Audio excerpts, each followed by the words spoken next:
Hello students and welcome to this module. Myself Dr. Purnima Ghadi from Dempe College of Arts and Science, Miramar, Panji, Goa. Today's program is Bachelor of Science, second year, subject Botany, semester 3, course code BOC 103 and course title is Plant Anatomy and Embryology. Title of the unit, Unit 6, Pollination and Fertilization, module name Double Fertilization. In this module, I'll be defining certain terms and the very important terms that I'll be defining are fertilization, double fertilization, as well as I'll be explaining the process of double fertilization.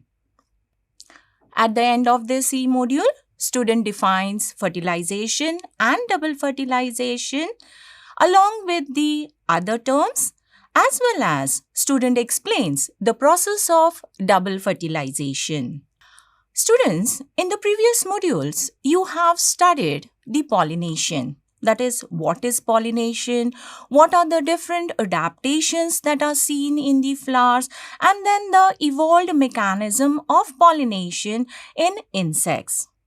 Now, after pollination, what comes is the fertilization. So, first we'll see what is fertilization. How do we define fertilization?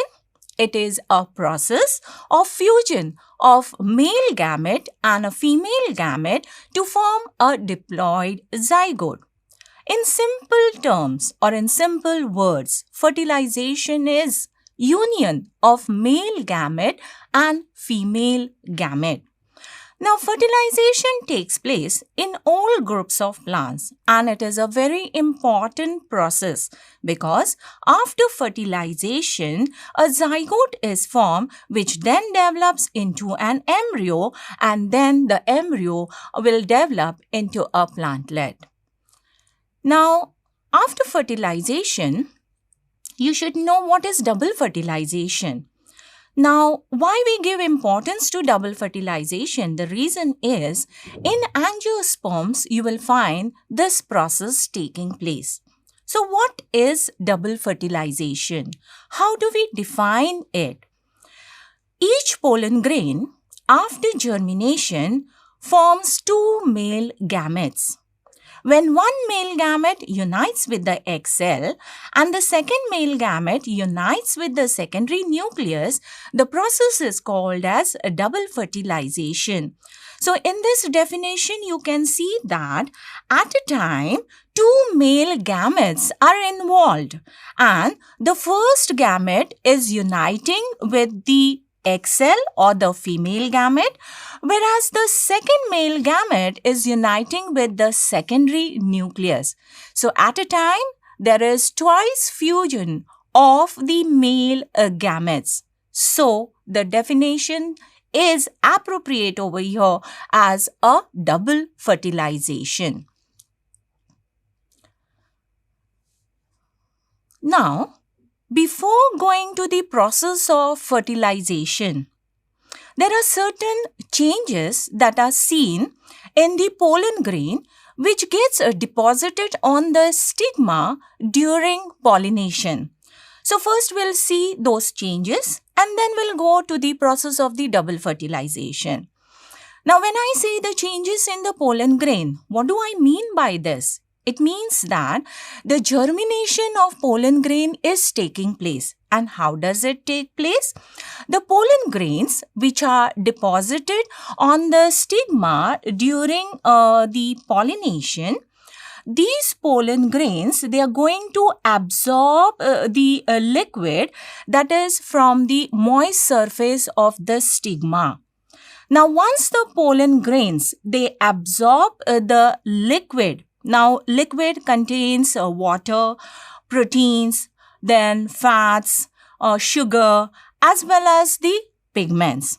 So, now, when the pollen grains are going to absorb this liquidy secretion, they will increase in size. And then, the inner wall of the pollen grain, that is intine, it protrudes out through the germ pore. So over here in this diagram, you can see that the protrusion of the intine has taken place through the germ pore, and this small tube which is there, or the protrusion which is there, it is called as a pollen tube. Now this pollen tube is going to make a way through the stigma, then the style, and then it is going to extend to the ovule. Now, as the pollen tube is passing through the style, it is going to increase its length. And as the length increases, the tip of the pollen grains will be having the leaving cytoplasm as well as the two male gametes which are non-motile. So when the pollen tube along with the male gametes come near the ovule has a small opening. So this pollen tube, or the tip of the pollen tube with the gamete, is going to enter the ovule through this micropyle. And when the pollen tube enters the ovule through the micropyle, it is called as porogamy. Now, when the pollen tube has crossed the micropyle and has reached the embryo sac which is present inside the ovule or inside the integument, this pollen tube is now going to absorb the moisture from the synergids which are present on either side of this egg cell or the female gamete. Now, once the pollen tube absorbs the moisture from the synergid, the tip of